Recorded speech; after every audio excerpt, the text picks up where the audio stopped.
Joining me on Dirt Tracker Conversations is Richie Murray, PR guy, and I'm going to call you Stat Guy because I like stats too. So I'm going to call you Stat Guy for USAC.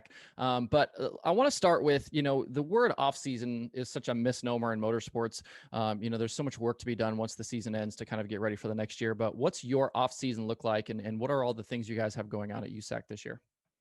Well, off season doesn't really belong in the vocabulary of racing, but it almost kind of gets busier when the off season hits because you got to pretty much structure during the race season, going race to race, and that's how it is. But once the off season hits, you got all the projects to get all the stats updated.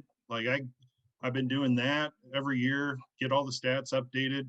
I've decided to write a book, be a part of writing a book, a new Silver Crown book called Rolling Thunder, which should be out in May.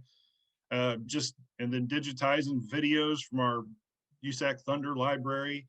And I mean, the list is endless. And then you got breaking news on top of it, which it got a later start than usual this year, but I know we've had a few things here and there, and you just got to be ready and prepared for all that. And then basically you got to remember, look ahead of 2021. You got all that, everything else coming up. So it's nonstop, pretty much. It's 24/7, 365, probably more than that, actually, sometimes. Yeah. When you look back at 2020 and all of the COVID and pandemic stuff aside, what is going to kind of stand out in your mind from, the USAC season of racing for 2020?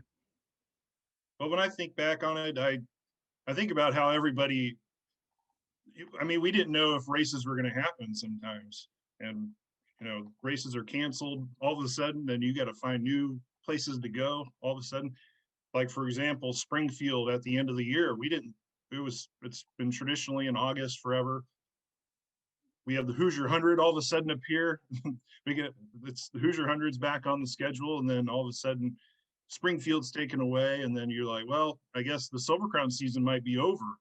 And then you get Silver Crown at Springfield is scheduled for October. And it's basically just being prepared for everything that can be thrown your way.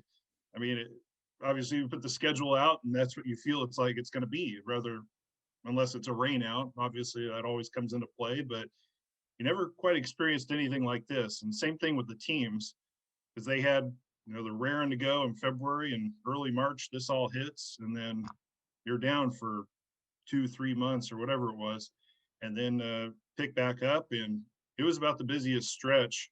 It was just race after race after race and kind of unpredictability. And we just kind of come up with stuff. There's, double headers at Kokomo and Gas City that weren't on the schedule at the beginning. Just a 34 Raceway and Peevely weekend. I remember that wasn't on the schedule. It's just the ultimate thing to be prepared for anything that's thrown at you. And you always think you're prepared. And then once you're put to the test like that, it truly comes through. So I look at that for not only for the USAC crew, but for all the teams being able to persevere through that and make it an incredible season. I know there were a lot of tracks that you guys ended up racing at with all three series that, weren't on the schedule originally, and you guys had never even been to before. And I'm curious, like, when you start getting into those situations where you're not sure where you're going to race, when you're going to race, are the tracks calling you guys saying, hey, we have open weekends, come to our racetrack? Are you guys calling around saying, hey, we're trying to find some dates? What's going on? What do you guys got going on? Yeah, well, that Levi Jones and Kirk Spridgen, luckily they have that side to deal with, but I know it's probably a little bit of both, because I get the emails from tracks wanting races and I send them to them, and vice versa. So it's kind of a little bit of both. And at that point in time, I know, series are trying to move around everywhere, and it's just trying to make, something happen to get races in. And same for USAC and same for the tracks, just trying to get races in. And I know, like, some of them it was, like Eldora, for example, just put in a really bad spot, couldn't have any fans. And that's the same for like a lot of the California tracks. I mean, they couldn't have fans. So it's just kind of, tracks coming out of the woodwork sometime. Like Merced, we hadn't been there with USAC National Series, just a couple times with the Western states. And, they really wanted to race there and made it happen. And that was two of the best races we've had all year. And then it parlayed itself into becoming a 2-race weekend this year on this year's schedule.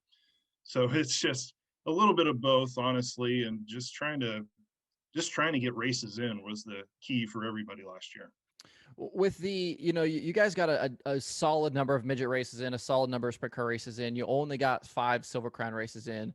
Was there talk of not even having a Silver Crown champion in 2020, or was that never even brought up? I mean, obviously the hope was hopefully we can get something going because I mean, it was just a kind of nerve-wracking, honestly, for me personally. Like, man, because it was our 50th season. Like, man, is there going to be anything happen this year? Because you see tracks can't run, and a lot of them are fairgrounds tracks, which are owned by the state in most cases. So you're at the mercy of them. And then, I mean, especially with Silver Crown, there's so few that you can lose and still have a decent season. And like I said, we thought after we had Sealands Grove and Salem and Lucas Oil, we thought at one point it might just be a 3-race season. And Indiana State Fairgrounds got added, and then we thought that might be it. And then October comes and here's the Springfield race.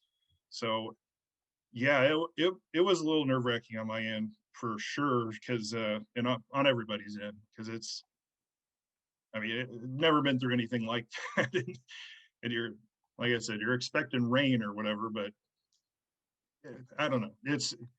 It was a little hairy there for a little while, and never knowing when the season might end or might start. Yeah, That's for sure. basically the theme of the season. Yeah. For the sprint cars and the midgets, you guys obviously have incredibly tight championship battles, kind of down to the wire. Wyndham wins the midget deal by a point, and Brady wins the sprint car deal by not many points. And how many times has that been the case? It seemed like my kind of fandom of USAC is pretty new, but like, is that common for those championships to kind of go right down to the end like that? So it's funny, like the sprint car battles. I kind of did a chart on this, and I think ever since 2017, I think all those are ranked within the top 10 all-time closest finishes. So even this one, it seemed like a blowout for Brady Bacon. But I think he won it by like 39 points or so. It was like the 18th closest finish in the history of the series. And obviously there's different point systems that have been used among the years. But of late, it's come down to the final race. It's so close with everybody. And like we had, I mean, every single championship within it, like Indiana Sprint Week, you come down to like 7 or 8 drivers available, mathematically eligible. And so I don't know. It's just I remember blowouts and drivers just kind of coasting, but it doesn't happen a little bit at the end of the season. But these days it's so close, and so, I mean, anything can happen, and just one little hiccup like we've seen in the midget stuff when Tyler Courtney had that kind of rough start to the season, was way behind, and you thought, man, he's probably out of it. I don't know what they're going to do. And then Wyndham just has one bad night and Courtney wins. I think that was at Jefferson County. Mm-hmm. It's like, hey, but the points races down to 10 points all of a sudden. And I think Wyndham had another bad night the next night, and then Courtney had the lead. It's like people can eat up points that quickly when you have a one-off night. So yeah, that's been the case a lot lately. And like the 1 point difference for the midgets this year, that tied 2008 and Cole Witt and Tracy Hines down at Irwindale. And the sprint car deal, obviously there was that tie a couple of years ago, yeah, 2018, and I think that broke the long-standing record from 1965, when they used to do like half points and thirds of points. The kind of interesting point system back then, but a lot less points, but I guess they're all valuable and even more valuable today. Yeah. Looking at the midget deal specifically, I actually just finished last night adding a bunch of the USAC midget races from 2020 to my own site and kind of looking at some of those numbers right off the top. And it seems like Tanner Thorson kind of dominated the season. He had the most wins, most top 5s, most top 10s, was better than average finish. And, with the way the USAC season works out with some races that are like not for points and things like that. And with him having issues like right out of the gate in Florida, like between the Florida issues and those races, like, did he just pick the wrong races to like do well in through the course of the season? Because like if you look at things, you'd be shocked to like look at that and think that he didn't win the championship. Right. It's just a happenstance, I guess. Just like Thomas Meserol, his first couple of USAC wins happen to be non-points races. It's just the ones you're run up front, you can never tell. But yeah, for Thorson, like I know he had the issue at Ocala. He won the first night, then should have won that second night. He was Yeah. leading, dominating, and he blew up. Then won the third race out, and then he missed a show along the way with the mechanical problems. And I mean that's really the killer. It's right there because it's, you know, less than 30 points. He lost the championship by 20, 30 points. And any little thing like that can damage championship. That's, like we said, it's so close. Any little thing like that. It's pretty crazy that that can happen in a season that's 30 races, and this year 44 races, that you pretty much end where you started almost sometimes. Yeah. But yeah, for Thorson, just I think he led in wins, top 10s and top 5s. But yeah, he won the Merced race, which was appearance points only, and then, but he was, yeah, it was just those little things that that you know he either won it or had some kind of mechanical issue. And I know Indiana Midget Week they had the engine problems too, which put them back in the hunt there. Just it's hard to overcome when you just lose even one race. Yeah. And Well, Thorson, unfortunately. as we kind of look at 2021 now, hopefully we get full schedules in for everybody. What are your kind of, expectations and thoughts about the upcoming season? Do we expect similar faces up front in each of the 3 series? Do we think we'll see different champions? Like, as you kind of take a look at, the drivers that are going to be full-time this season, like who are some guys you're kind of looking at? Well, I mean, the Silver Crown season, Justin Grant finally rose to the top last year, and Cody just had like a lifetime worth of bad misfortune there. And Cody's not running well as of now. We'll see. He's only got the pavement ride with Doran at the moment. So it kind of opens it up for somebody like Justin Grant to repeat. And obviously, like we don't know what Chris Wyndham's up to, and there's some other guys that are trying to put some stuff together to run the full deal. But yeah, I think almost if you look at it, I mean, it's obviously always the defending champion. He owns the series at the moment, so it's basically Justin's to lose at this moment. He's been in that same car for a long time now, for 5-6 years. So they got the team together that they had all the success with, and they seem to be rising every year and rose to the top this year. So that's going to be hard to beat him. But obviously, like Cody this year, nobody probably would have betted against Cody, and just a bunch of misfortune in pretty much every race, it seemed like. So I mean, and you look at the sprint cars, there's a lot of the same familiar faces. I mean, obviously you saw Chase Stocking rise up with the new team. That'll be interesting this year, but they have the teammates with Paul Nienheiser. It'll be interesting in itself for Rookie of the Year case, but he got Wyndham back in Hayward equipment, and Justin Grant back with Top. There was talks of him possibly venturing somewhere else, but he's back with Top, another long-standing relationship for Grant and a team. And CJ Leary with his new car, that'll be an interesting one to see, because they dominated that Bill Michael number 77M. They dominated the USAC Southwest Series for a number of years, winning championships with RJ Johnson. So they have great equipment. They got that Ford engine, which is a rarity in sprint car racing, but they'll be interesting to watch to see if they can elevate their game on the national level. And it's been the car owner's dream to always run it. He wanted to do that with CJ. Then obviously you have Kevin Thomas Jr. Self-admittedly, you had him on your show last week. Yeah. He wants to do much better, as we all know. But yeah, just a lot of Robert Ballou, can't forget him. And just it's the sprint car race is wide open. There's a lot of guys up there that can compete for a championship. And on the midget side, again, Chris Wyndham back in the now CB Industries car. Yeah. Same ride, but I think at this moment they only have one full-time car that they're running. And then Tyler Courtney not running full-time this year kind of opens it for other guys. Lee Thorson with the Dave Mack Motorsports team. That's obviously a new ride.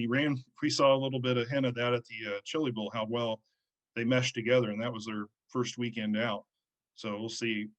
It seems like when he gets on teams, that elevates the teams. I've noticed several times that it's kind of instant success.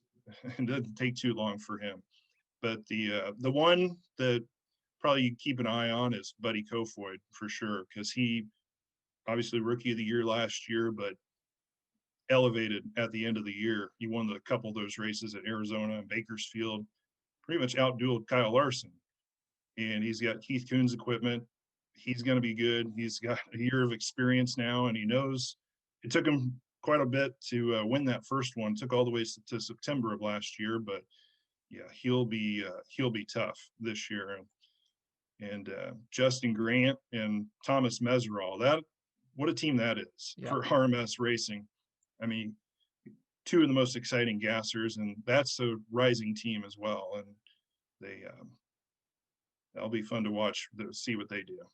When you look at some of the younger drivers, especially with the midgets, like Kaylee Bryson and Dazen Persley, like, drivers that were close, got some top fives and were close on wins. Do you think that, those drivers can take some steps forward this year? And then are there other names, that are younger drivers?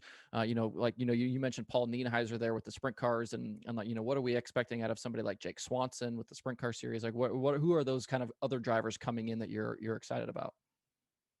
So, like on the sprint car side, Mario Klauser is one of those guys that's been around for a while, but he's running the full tour for the first time. And yeah, Jake Swanson, like you mentioned, he's one that's had a lot of success on the West Coast. He had that big move to Indiana. He's currently building a house right now at the moment. So it's all kind of, last year was a whirlwind. They didn't even expect to move out here. It was all because of COVID stuff. They just decided on a whim, we're going to do it. We're going to go now.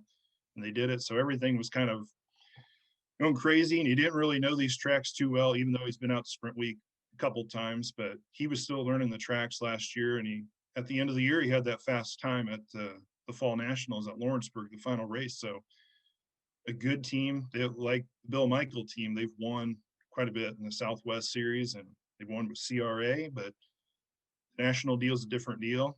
And it'll be interesting to see them rise their game up and see how they can do. But the name you mentioned, Kaylee Bryson, obviously very fast last year, and had a great run at third place, had a quick time. But we've never had a female winner in USAC National Racing. And I know there's been quite a few talented ladies that have raced in USAC Midgets over the years. Sarah McCune, Sarah Fisher, Holly Shelton recently. And I don't know, maybe this is the year. I mean, she's got the talent. You can see it. She's got the speed, and obviously definitely the equipment. And Emerson Axum, who with Petrie Motorsports is one of those that hasn't won. And you kind of expected him last year to, like, it may take a little bit to get, because he kind of started off, he didn't run much. And then all of a sudden he started running, and he had out at Jefferson County in Nebraska. He almost won that deal. He came in second and was just sneaking around the bottom. And after that, I think it was just a huge confidence boost, and he was running top fives. And I mean, he's definitely one to watch, and another one with good equipment, which is an important thing in midgets, because you have to go all out in these deals, and you have to be a gasser to put yourself into contention to win. One of the things that seems like it's been a theme this year with the schedules is kind of rising purses, which I think is a great thing for everybody involved. And, we saw Sprint Car Smackdown up their purse, and now this new event at Huset's, that's going to pay $200,000, over a couple of nights. And, when you look over the schedule, what are those events that you are excited to see, excited to get to in 2021? Oh, well, all of them. That's the cop-out answer, but yeah. Oh man, well, I can pretty much put it like this. There's the new events are always exciting. And then like on the midget schedule itself, we have 4 new events that tracks we've never been to with that series. Well, 3 actually, but Houston's we haven't been to since 1996. I've only seen the 1-minute highlight clip of Kenny Irwin Jr. winning, but it looks spectacular. And that, like Matt Wood was always saying, he's like, this track is tailor made for midget racing. It's like, well, man, I'll take your word for it. It looks pretty fun in just 1 minute back 25 years ago. So I can't wait to see what these guys do today. But then Circle City Raceway in Indianapolis, for a long time, like I've lived in Central Indiana my whole life. That's been kind of just a TQ track. They run the Marion County Fair there, and I've been to the fair a few times and saw the TQs there, and they've made the conversion to a track that can run sprint cars and midgets. They kind of totally redid it and put some money into it, and that'll be interesting to see, because obviously a hotbed of racing right there in Central Indiana, and didn't really have a dirt track within the city limits for midgets since 16th Street Speedway back in the day.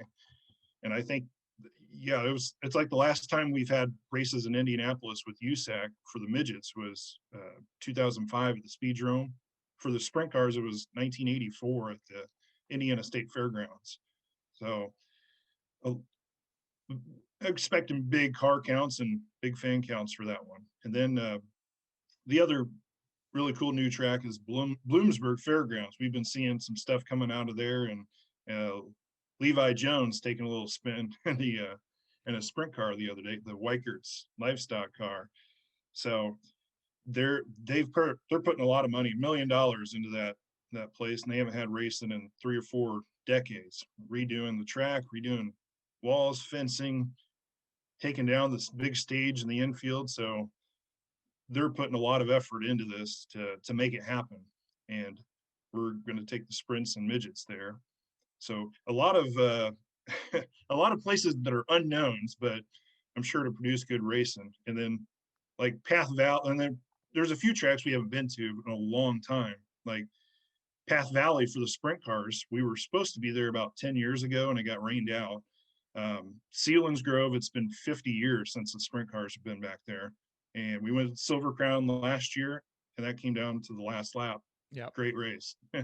And there's just a lot of tracks that new and traditional events that, I mean, having Eldora back on the schedule, obviously, that 4 Crown and the Let's Race 2 events. I mean, for me as a kid, that Eldora was the place. It's just shock and awe when you look down through those from the top of the grandstands the first time.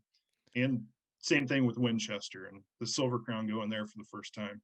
One of the most historic tracks in the history of the United States, and it's been there since almost 100 years. And we haven't been there with the sprint cars since 2011, I believe. Mm-hmm. And Brady Bacon's going to be promoting that. It's an interesting story in itself with Brady's connections to Winchester, and he won his first USAC race there, a USAC sprint race there, and met his wife there, and who was the trophy queen in Victory Lane. So he's going to put a lot into that. And obviously we've seen him have the success with the Port City event last year with the midgets, which is back also for 2 nights. So just it runs the gamut. There's a lot of interesting events, just anything for everybody. In terms of breaking news, obviously there was a couple of things that came out today, but I'm wondering, over the next couple of weeks before we lead into Florida, like, do you expect there to be more news? I mean, are you hearing things that are going to happen that haven't been announced yet, or do you think we're settled? I don't think we're settled. There might be some more rumblings here in the next day or 2, actually. So okay.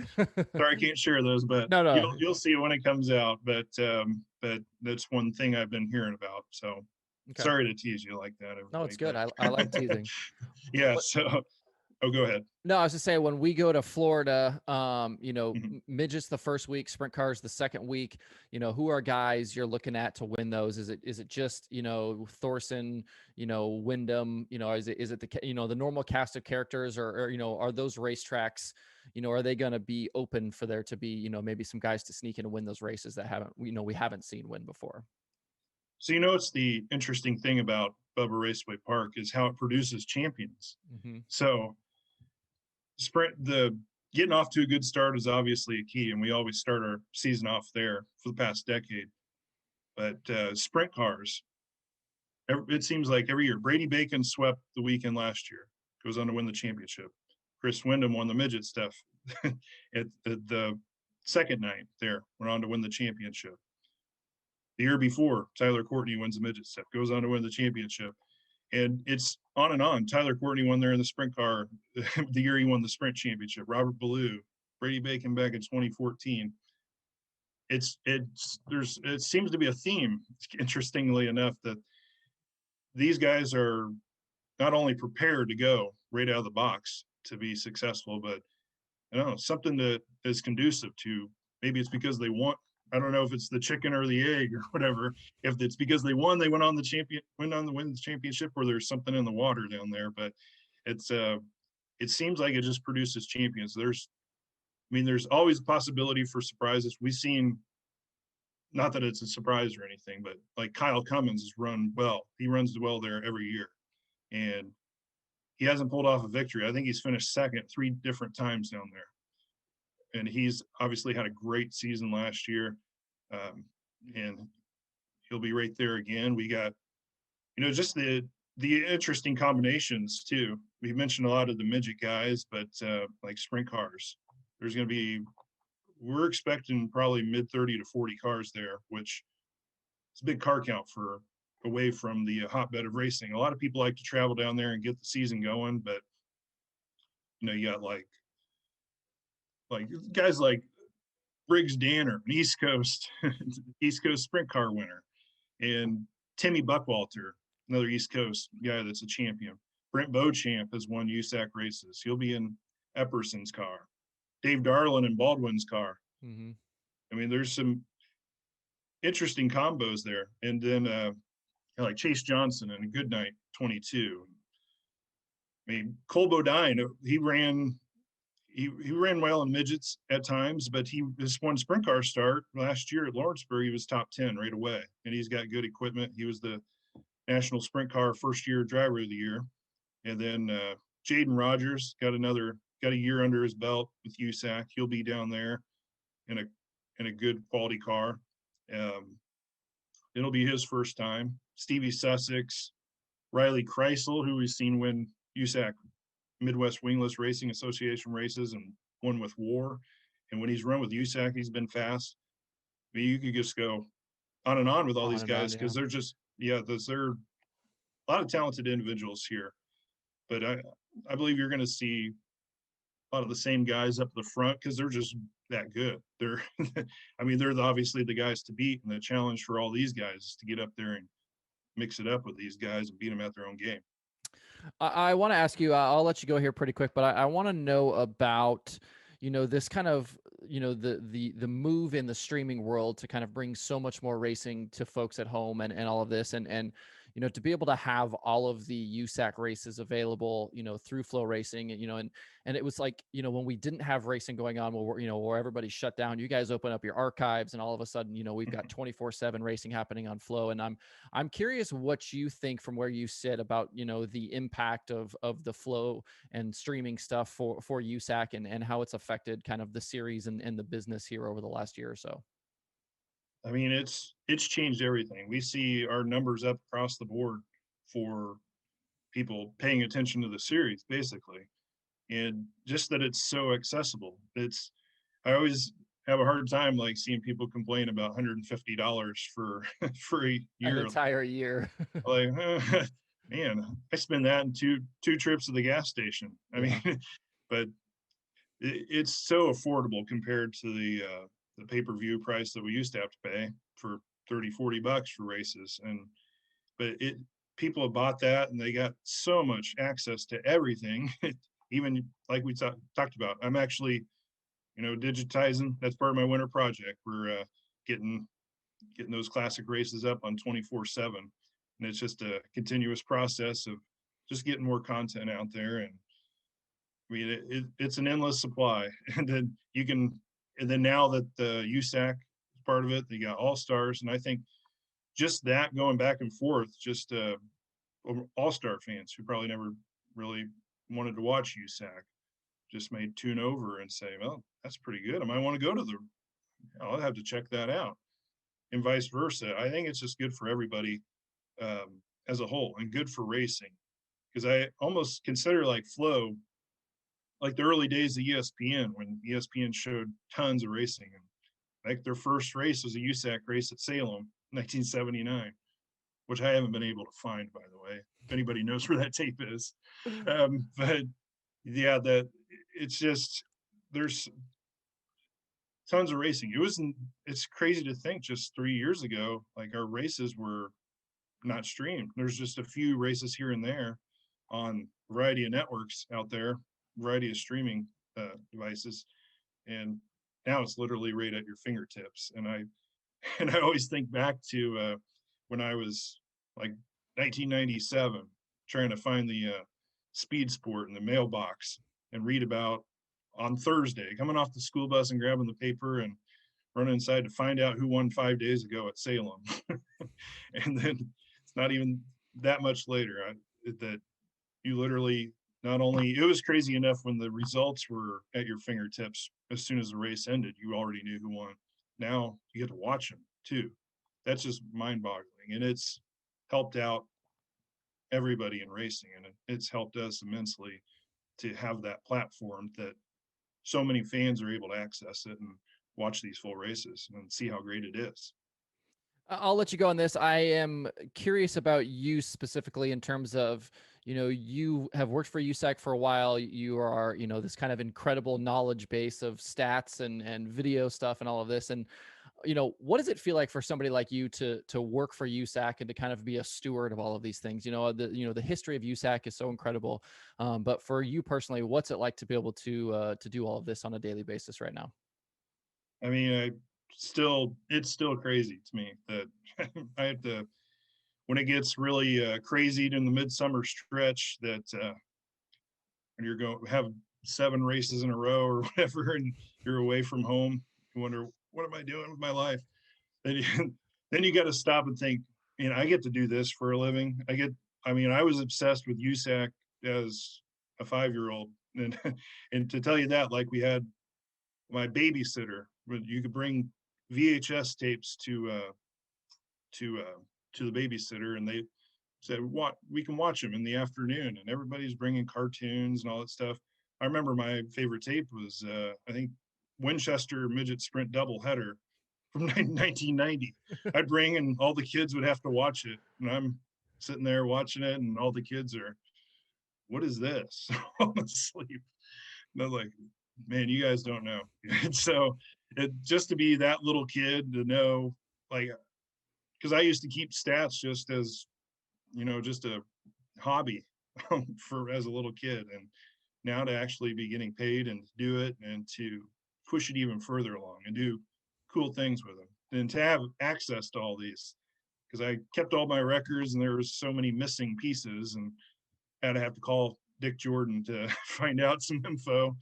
But now to know that I'm a part of it, and I have the access to all these things, and I can see them on a daily basis.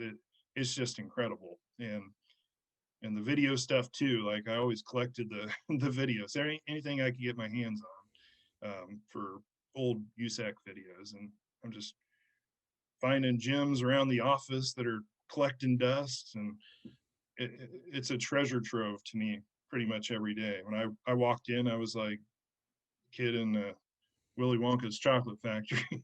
I thought I got the golden ticket to do what I truly love, and all the biggest thanks goes to Dick Jordan for helping me out and making my dream come true.